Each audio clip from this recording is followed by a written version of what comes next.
Baik para kekasih dalam Tuhan, di mana sebentar lagi kita akan berdoa, dan di sini ada beberapa orang yang memohonkan doa khusus bagi mereka dengan berbagai kondisi penyakit yang memang terlalu sulit diatasi secara manusia. Tapi kita tahu Allah kita yang perkasa itu, Allah yang menciptakan langit dan bumi, Allah yang juga menguasai dan memelihara seluruh ciptaannya. Karena itu saudaraku, Anda yang memang akan mengharapkan topangan doa ataupun doa khusus ini, yang pertama kami harapkan adalah saudara harus yakin dengan apa kata firman Tuhan tentang kuasa Tuhan.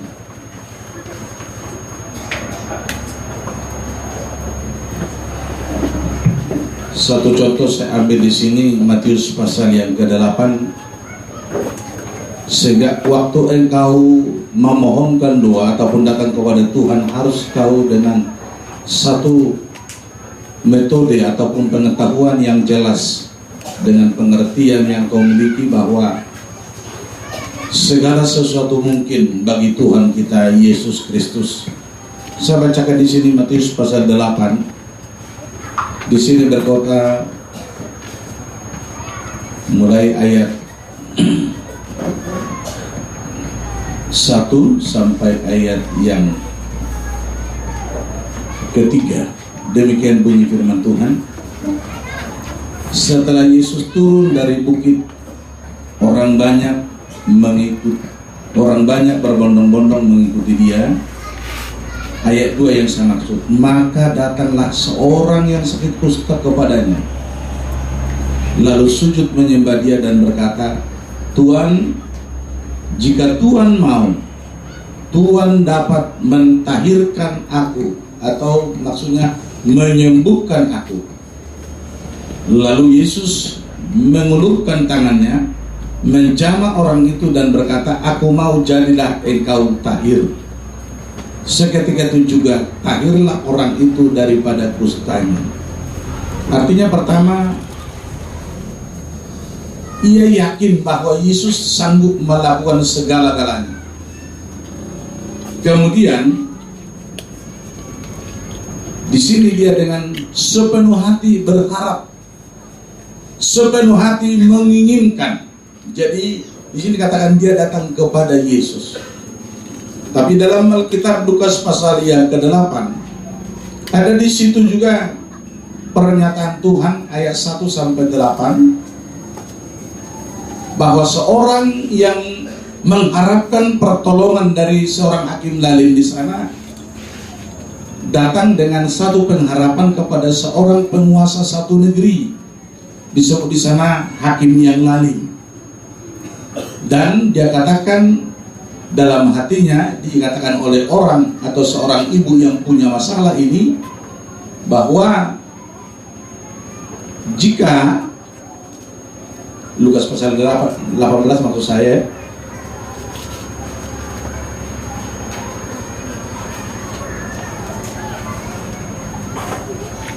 bahwa di sana dikatakan bahwa kalau hakim ini telah membela saya di dalam persoalan saya, di dalam perkara saya, sebab dialah penguasa tunggal di negeri ini, maka saya pun akan tertolong.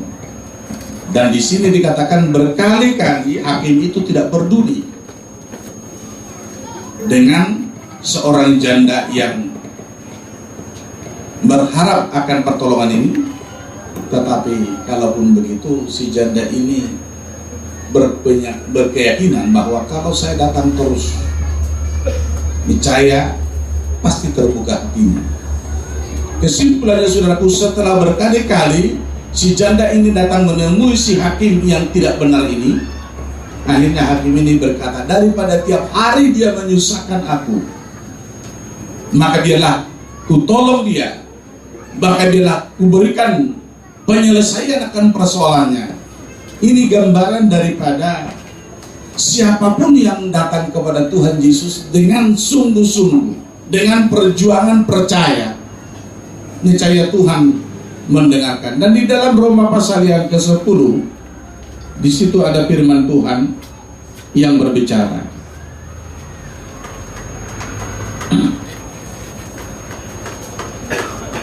Ayat 9, 10 dan 11. 3 ayat berkata di sini. Sebab jika kamu mengaku dengan mulutmu, harus ada pengakuan dengan mulutmu bahwa Yesus adalah Tuhan. Jadi Yesus itu bukan hanya sekedar nabi. Sebab apa? Memang Yesus itu Tuhan. Karena di dalam Yohanes pasal 1 disebut di sana, pada mulanya adalah firman, dan firman itu bersama-sama dengan Allah, dan firman itu adalah Allah. Dan ayat 2-nya berkata bahwa segala sesuatu yang ada ini sekarang diciptakan oleh firman itu, dan tak satu pun ini jadi kalau bukan oleh karena firman. Lalu selanjutnya ayat 14 berkata, firman yang menciptakan segala sesuatu ini menjelma menjadi manusia, yaitu Kristus Yesus yang lahir di Bethlehem sekitar lebih 2000 tahun yang lalu. Makanya Yesus itu adalah firman Allah yang menjadi manusia, atau Allah itu sendiri menjadi manusia. Itulah sebabnya dia berkuasa untuk segala-galanya. Oleh sebab itu di sini dikatakan, sebab jika kamu mengaku dengan mulutmu bahwa Yesus adalah Tuhan, dan percaya dalam hatimu bahwa Allah telah membangkitkan dia dari antara orang mati, maka kamu akan diselamatkan. Ayat 10, karena dengan hati orang percaya dan dibenarkan, dan dengan mulut orang mengaku dan diselamatkan. Dengan hati orang percaya dan dibenarkan, dan dengan mulut orang mengaku dan diselamatkan. Ayat 11, karena kitab suci berkata, barang siapa yang percaya kepada dia tidak akan dipermalukan. Pendeta kita yang berkhotbah ini mungkin tahun ketiga atau keempat ini di Palembang. Hah? Jadi baru hendak masuk tahun keempat. Tapi jemaat saya lihat sudah mulai kokoh, terkadang sudah lebih seperti hari 2 minggu yang lalu, lebih 100 orang ibadah orang dewasa. Dan rata-rata itu berkumpul orang karena kasus penyakit yang telah disembuhkan oleh Tuhan Yesus lewat penginjilan yang terus menerus. Dan terkadang penyakit yang dihadapi itu penyakit akut, penyakit yang sama sekali tidak terpikirkan mungkin sembuh oleh dokter, tetapi oleh Yesus disembuhkan. Dan memang setiap penginjil saya berkata, harapkan tetap mujizat Tuhan bersama dalam pelayanan, sebab gereja zaman ini tanpa mujizat saya pikir sulit kita kembangkan. Tapi gereja yang di dalamnya mujizat diandalkan. Tapi supaya gereja itu ada mujizat, keyakinan kita akan firman Allah harus 100%. Kita tidak pernah ragukan firman, karena kita percaya firman, kita tuntut Tuhan Yesus bekerja sesuai firman itu di tengah-tengah pelayanan. Dan barangkali penginjil karyawan di sini yang sudah memulai pelayanan lewat jemaat-jemaat di sini ataupun yang dilayani, mungkin sudah ada pengalaman-pengalaman yang ajaib. Karena saya selalu tanya, apa yang sudah Tuhan lakukan di sana? Apa yang sudah Tuhan kerjakan di sana? Jadi saudaraku, saya bangga karena di sini juga sudah mulai dikerjakan Tuhan banyak hal. Dan itu terus akan berlanjut sepanjang kita sepenuhnya bergantung hidup di dalam rancangan Tuhan. Oleh sebab itu Anda yang akan didoakan harus mau mengaku Yesus sebagai Tuhanmu, dan kedua tetap datang di hadapan Tuhan dengan ibadah, dengan ketekunan. Jadi bukan harus dibesuk supaya datang ibadah, tetapi memang engkau dan semua manusia membutuhkan Tuhan, membutuhkan Yesus. Dan untuk mendapatkan Yesus kita harus pergi menemui Dia. Kemana? Dalam Mazmur 24 berkata di sana, kita harus temui Dia ke gunung Tuhan. Kita harus naik ke gunung Tuhan. Gunung Tuhan itu yaitu di tempat yang maha kudus. Tempat maha kudus itu biasanya di mana firman Allah yang benar diperbincangkan, diajarkan. Di situ nyata hadirat Tuhan. Disitulah yaitu tempatnya tinggalnya Tuhan. Gereja yang memberitakan apa adanya firman Tuhan. Dosa harus ditelanjangi, dosa harus dilenyapkan, kemudian harus berbeban untuk hidup seperti Yesus. Dengan demikianlah Yesus akan senang tinggal di sana. Dan saudaraku, untuk masuk ke rumah Tuhan, saya akan bacakan dulu Mazmur 24 sebentar lagi. Di sini berkata saudara,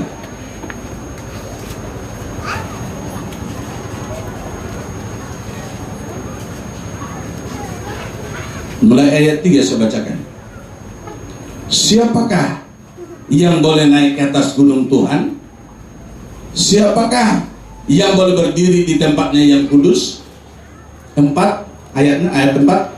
Orang yang bersih tangannya dan murni hatinya, yang tidak menyerahkan dirinya kepada penipuan, dan yang tidak bersumpah palsu.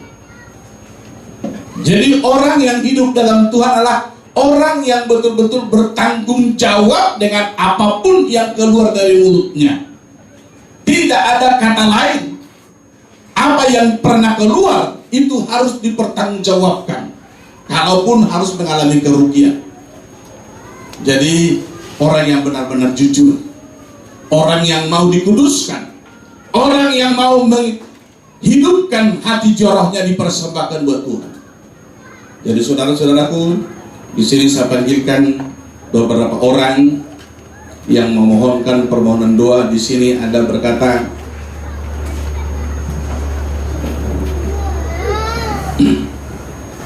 Jaidul Papahan memohonkan kesembuhan ginjal karena dikatakan sudah gagal ginjal ini, supaya berfungsi kembali. Saya mohonkan datang di depan. Saya minta datang di depan. Dan Anda, saya tidak perlu pandang dari gereja mana, tapi kalau mau dibentuk di Pentakosta dan bertekad bersama hidup dengan kebenaran firman, ada kemungkinan Anda sempurna. Dan ingat, kalau Lazarus sudah 4 hari bau busuk, tapi saat Yesus berniat membangunkannya untuk hidup lagi, maka saat Yesus berkata, "Hai Lazarus, bangkitlah," maka seketika itu juga tidak ada kuasa yang dapat menahan ataupun menggagalkan rencana Tuhan. Apa yang dikatakan Tuhan itu kemudian betul-betul terjadi. Anda juga imanmu, ingat itu, dan katakan kepada Yesus, kalau mujizat-mujizat dalam Alkitab kami dengar luar biasa, dan kau lakukan dengan kuasamu yang tidak terbatas, saya berharap Tuhan, kuasamu yang tanpa batas itu boleh juga mencabut penyakit saya, membuat ginjal saya kembali sembuh. Kemudian dikatakan di sini istrinya Darmawati, Borusi Tumorang, sesak napas, boleh datang di depan. Mintakan sepenuhnya, Tuhan berkarya. Seperti saya katakan kepada suamimu.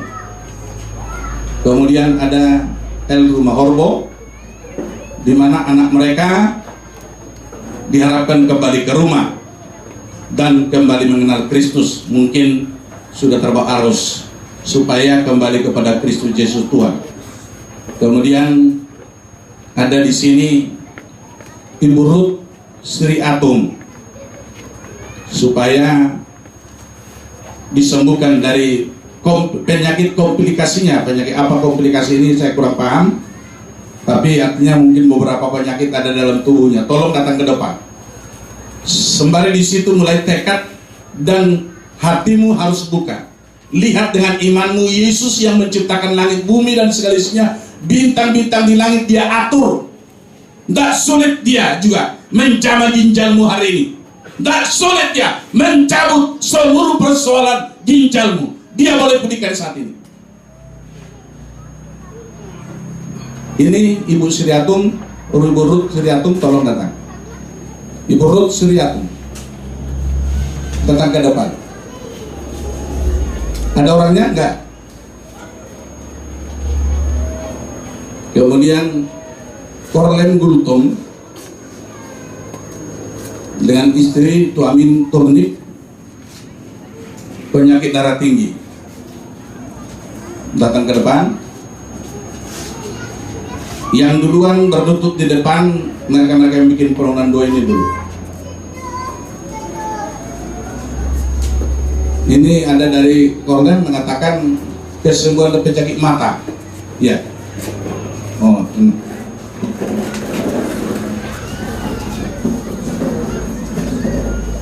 Kemudian ada di sini Romauli Rohana Sihotan.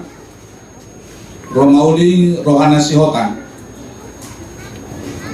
Nama suami Sahat Situmora. Kesembuhan penyakit amben. Dan yang kedua perut yang selalu sakit. Mana orangnya? Mana orangnya? Kamu dok? Oke.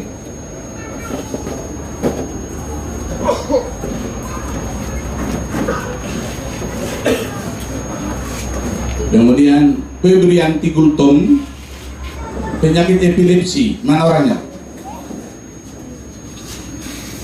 Ini harus diseriusin, sebab epilepsi ini bahaya. Kadang-kadang mendadak menggelepar. Udah berapa lama? Udah lama. Ini sejak tahun berapa? Nah, dari 2002. Orang tuamu di mana? Kau mau merjajah untuk bertakos tonggon selesai dalam seminggu. Tak pula lelemo. Anak-anak roh jahat dong. Tapi ini persoalan, kami bukan sedang mencurigai gereja lain. Tapi kalau tidak ada mujizat di sana, bagaimana kami mengharapkan kalian tetap di situ beribadah sementara kalian ingin disembuhkan?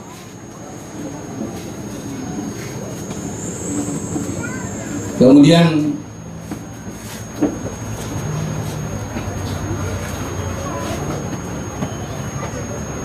Wiwin Yuniarti Rumapea, mohon dukungan doa dari hamba Tuhan jemaat.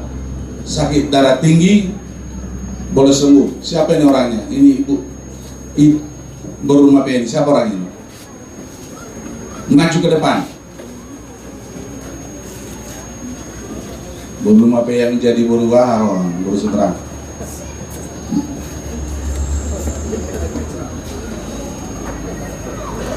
Ya. Kemudian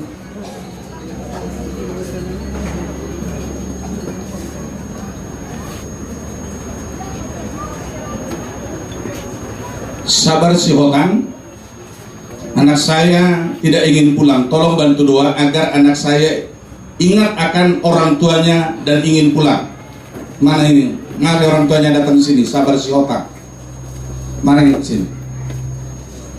Sabar Sihotan. Kemudian di sini berubah anaknya Stephen Pardingotan Purba. Saya mulai naik dari Simalung ini kayaknya ini. Tolong, mana orangnya ini? B Purba dengan anaknya Pardingotan Purba.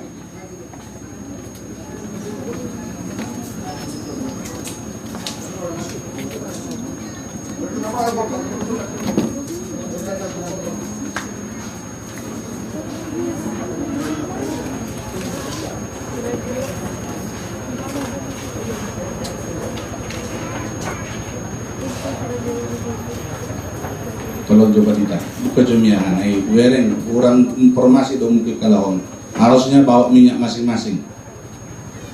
Harusnya bawa minyak masing-masing untuk didoakan sehingga di rumahnya tiap hari mereka bertindak. Semua jemaat yang hadir ini kita harapkan Tuhan bekerja. Dalam kasih Tuhan yang besar, kedatangan Yesus ke dunia ini adalah dalam rangka kalau kita mau terima namanya dan mau belajar kepada firman-Nya. Belajar kepada firman Tuhan harus baca Alkitab. Harus hidup sesuai dengan Alkitab. Kita bukan beribadah kepada organisasi. Kita bukan berharap pendeta yang memberi pengetahuan, tapi firman Tuhan. Firman Tuhan. Baca Alkitabmu, jangan takut baca Alkitab. Supaya dengan demikian hadirat Tuhan hadir dalam hidupmu dan engkau diberi pengetahuan. Engkau diberi pengertian yang benar. Kita semua berdiri, ada kuasa dalam darahnya. Semua nanti berdoa. Semua nanti berdoa.